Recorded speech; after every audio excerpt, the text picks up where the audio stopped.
Washington, D.C. is today perhaps the most powerful and influential city in the world. While neither the biggest, most populated, or richest in natural resources, it nonetheless serves as the center for the governmental body of the United States of America. Capitol Hill, the White House, and the Supreme Court of the United States are all located within its city limits, and the Pentagon, the NSA, CIA, FBI, and others likewise make their headquarters in or close to the capital city of the United States. Naturally, therefore, one would assume that Kindred would gravitate towards this center of power like flies to honey, and that is a correct assumption. Several clans have high stakes in DC, and that is not to speak of other Nightfolk who find the area of special interest. Yet the city's ruler, one Marcus Vittel, has strict orders in place regarding any attempts made by vampires to influence political organizations or leadership. In fact, most factions have to satisfy themselves with working over lobbyists, indeed becoming quite like lobbyists themselves, and the reasoning behind this is sound. The city's previous prince, a Tremere by the name of Marissa, eventually became too powerful and was seen as a liability by the leadership of the Camarilla itself. It is not known under what circumstances she perished, but it is presumed that she was assassinated, and her former lover-cum-rival, Vitel, made sure not to fly too close to the proverbial sun. When Washington, D.C. was first founded, few older kindred had much interest in the fledgling capital city of a country they assumed wouldn't last more than a generation or two. While the city had some vested interest in it by the Toreador, internal strife in the clan due to how the city should be designed eventually burned out their interest, and the Bruja prince by the name of Arthur Carroll claimed domain in Georgetown, and thus by extent, what would become Washington, D.C.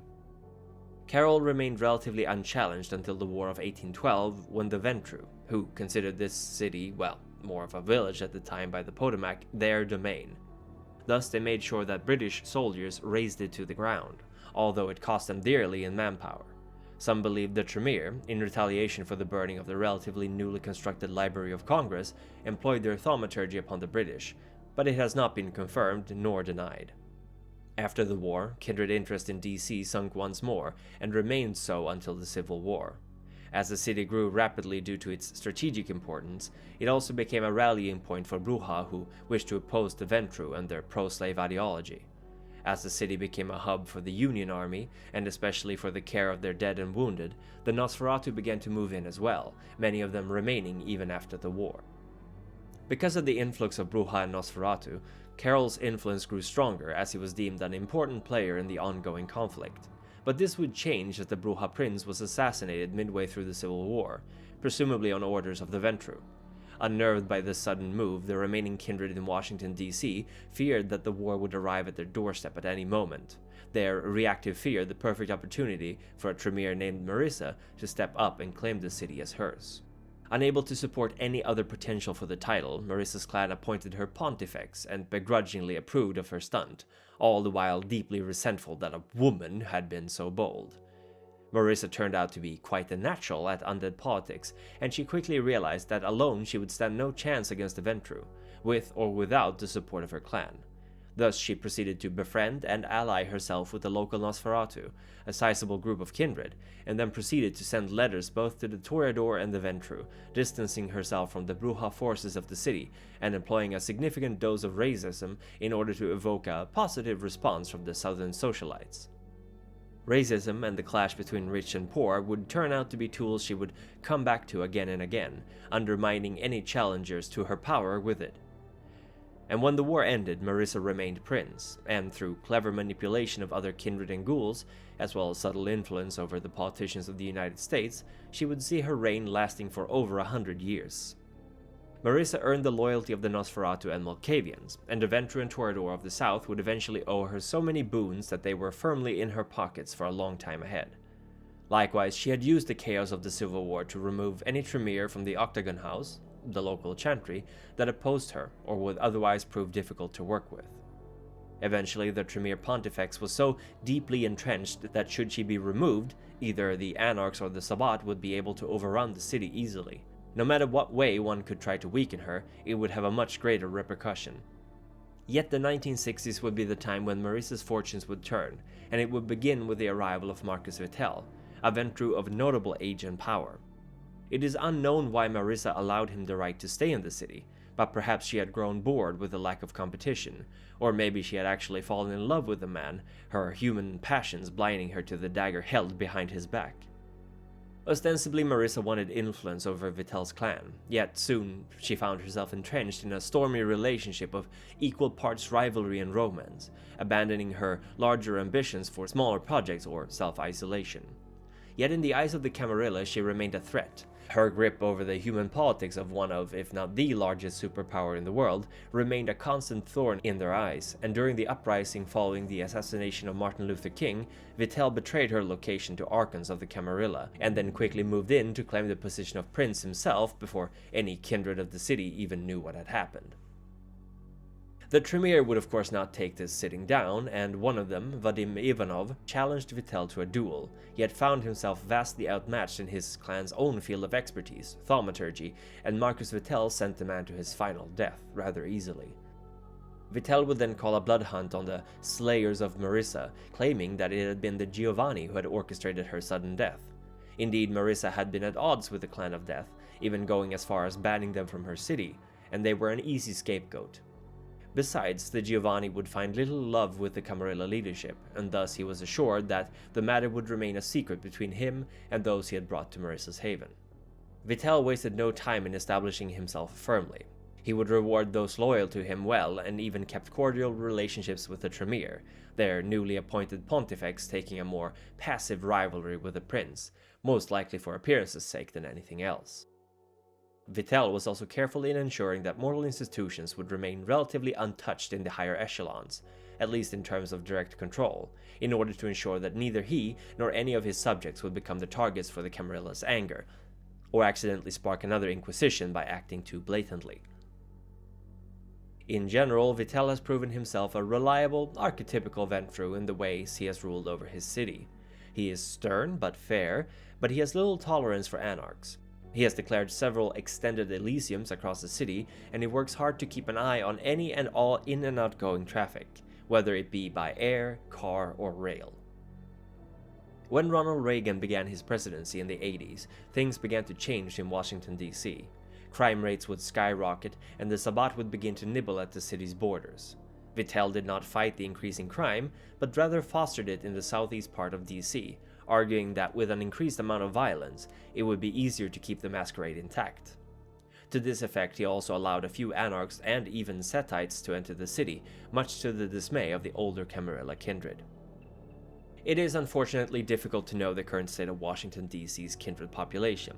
Suffice to say, the West Coast War during the late 90s, as well as the subsequent Sabbat occupation, and finally Vittel's reclamation of it in the 21st century, may have left a significant portion of its inhabitants destroyed or evicted.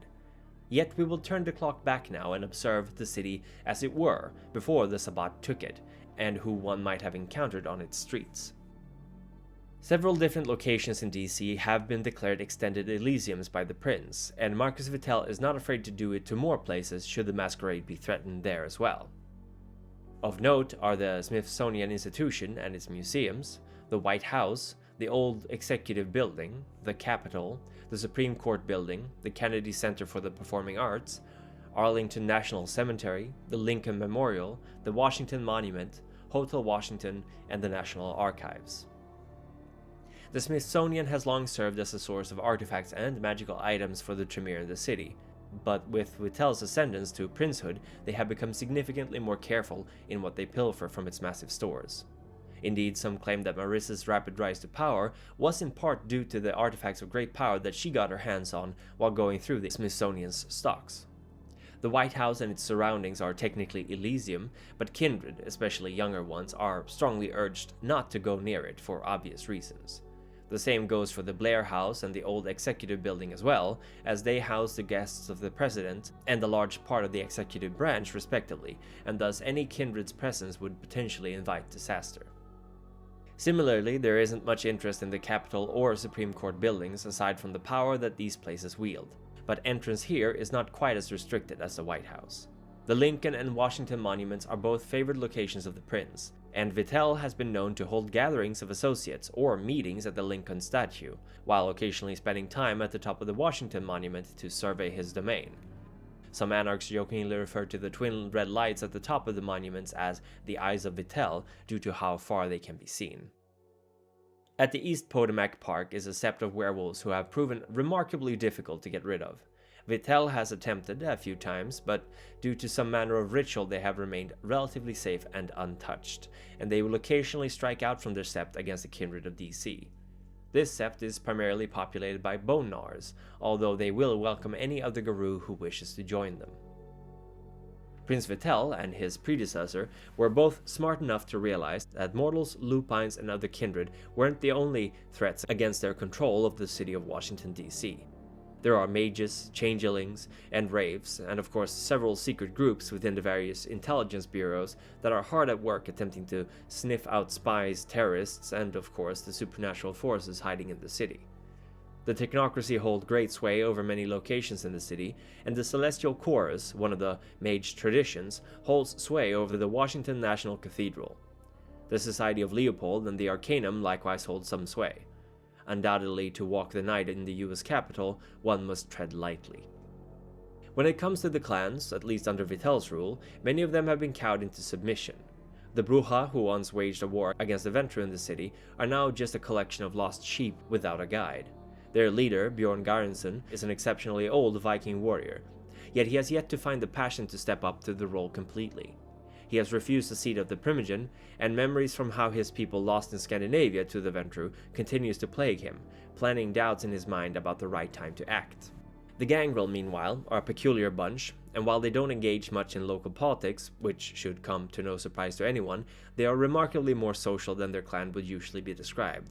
Their leader, Art Morgan, is close to a millennia and a half in age, yet he works as a journalist for a tabloid magazine, traveling the world and earning the good graces of many. Quite a few Gangrel have even put him forward as a potential candidate to the seat of Justicar. The Malkavians of the city are individually quite powerful and influential, yet there is a distinct lack of coordination among them which keeps them from becoming a bigger threat than that. Scott Levin, the man who supposedly could be called the clan's elder, is obsessed with questions of IT and information, and spends his nights managing a dazzling amount of consoles and accounts as he scours the information highway for details. Other members of the clan wield power over the Bethesda Institute of Mental Health, known for servicing several ex-CIA agents and dangerous criminals. Should the Malkavians unite, the amount of information they would have access to could rival the Nosferatu. And speaking of the sewer rats, they too have a strong presence in the city and have enjoyed the patronage of all princes so far, more or less. The Nosferatu are no fan of Marcus Vittel, and in fact they know quite a few things about him that he would rather they didn't, but despite their awareness of his connections to the Sabbat, they have chosen not to act. And while the Malkavians may individually have access to great fonts of knowledge, the Nosferatu are several leagues better off coordinating themselves, and it shows.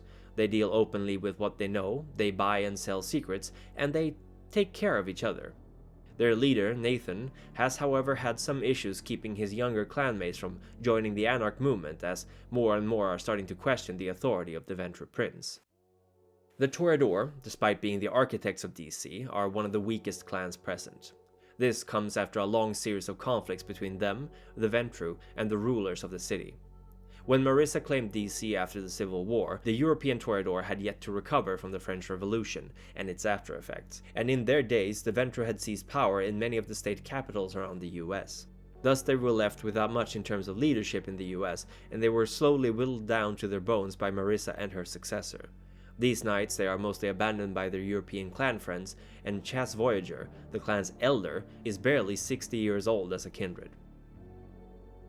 The Tremere hold a special place in Washington, D.C., much thanks to the previous Pontifex Marissa and her stern leadership. These nights she has been replaced with Peter Dorfman, a significantly less charismatic man who has succeeded in being the best alternative to Vittel's rule, yet having close to no support amongst the other clans, and barely his own. Indeed, it is believed that Vittel keeps him around, mostly to show what leadership under the Tremere would look like, and it has proven quite effective. Indeed, the local regent, Helena Taylor, is significantly more popular, as she is also the head of the local Harpies, and rather more pleasant to be around. The Ventru are little more than puppets for Marcus Vittel, and while many suspect that there is something off about the man, most will rationalize it away, confident that it is due to his age or the potency of his blood. Indeed, this is how Vittel wants it. he has systematically cultured a group of kindred who lack the spine to resist him, even though they nominally have a seat on the Primogen, and only 3 local Ventru predate Vitel's arrival to DC, 2 of which are rumored to be somewhat in the prince's pocket, so to speak. Finally, the followers of Set, or as they are known in more modern times, the Ministry, have a slowly growing presence in the city, made official recently after Vitel finally allowed them to reside within the city limits. There are few, if any, of the other independent clans represented, and the Sabbat have a presence, especially in the poorer areas, but have yet to build up the strength they will eventually reach as Vikos sets their plan in motion. As I mentioned earlier, during the early 90s the Sabbat would conduct several raids into Washington DC that would see many older kindred destroyed. Quite a few of these were rivals to Vitel, for sure, but others were allies. Yet there would be an increasing unease around the Ventru Prince that would culminate around the end of the millennia with the War of the East Coast, a Sabbat initiative that rooted out Camarilla leadership in several cities on the Atlantic coast and that saw Washington DC set on fire. Sasha Vikos, the Angel of Cain, would attempt to assassinate Vitel under the guise of parleying for a peaceful resolution, yet the servant intended to perform the deed failed in his task, and Vitel escaped. Despite this, Vitel lost everything that night, as he not only saw at least one of his daughters destroyed, but also the eventual revelation to the Camarilla at large that he was not in fact Ventru, but rather La Sombra. Vitel was presumed destroyed by an alliance of Ventru and Bruja, including John Peterson, Theobald, and the ancient crusader Christoph Romuald. Yet DC would remain in the hands of the Sabbat for the next few years, even as the flames of war turned to embers. But rumors of his destruction would turn out to be exaggerated. Somehow Vitel had survived the attempts upon his life, and had covertly begun to recruit amongst the local Sabbat Cainites those who would be loyal to him. Vikos, who had declared themselves Archbishop of Washington DC, seemed more interested in pursuing their own esoteric Nodist lore, and thus Vitel could operate in relative secrecy, even recruiting Tally, also known as the Hound, one of the Sabbat's most feared and influential Templars. Together with the help of Tally, Beckett, and Theobald, Marcus Vitel would attempt to form his own empire with DC at its heart, declaring no sect allegiance and offering a safe haven from any kindred who wished to live independent of the Jyhad and the sect wars. Considering his age and power, and the general disarray that the Camarilla and Sabbat would find itself in, as the first effects of the beckoning would begin to grab hold of them, this seems to have worked out quite well in the La Sombra's favor. There are of course those who believe that this Vitel may not actually be the same man as the one who was presumed slain in 1999, but rather another creature entirely, who only wears his face. Some La Sombra even speculate that it is the antediluvian itself who has chosen to once more walk amongst its descendants, but the only one who may know for sure are Vitel and his trusted Hound. Undoubtedly, Washington DC will play an important role in the future World of Darkness. With the awakening of Mithras as well, and the Gehenna Wars looming on the horizon, the Camarilla will eventually have to accept that there are certain princes that they will simply never be able to cow into obedience. And that is before we even consider the fact that many facets of the new alliance of agencies that compose the Second Inquisition have their basis of operation right within the borders of Vitel's personal empire. And who knows what secrets he may be whispering in the ears of the right people. This video was brought to you by my patron, the Unemployed Writer. This one's a big one, and I hope I caught all the important parts. Thank you so much for your support.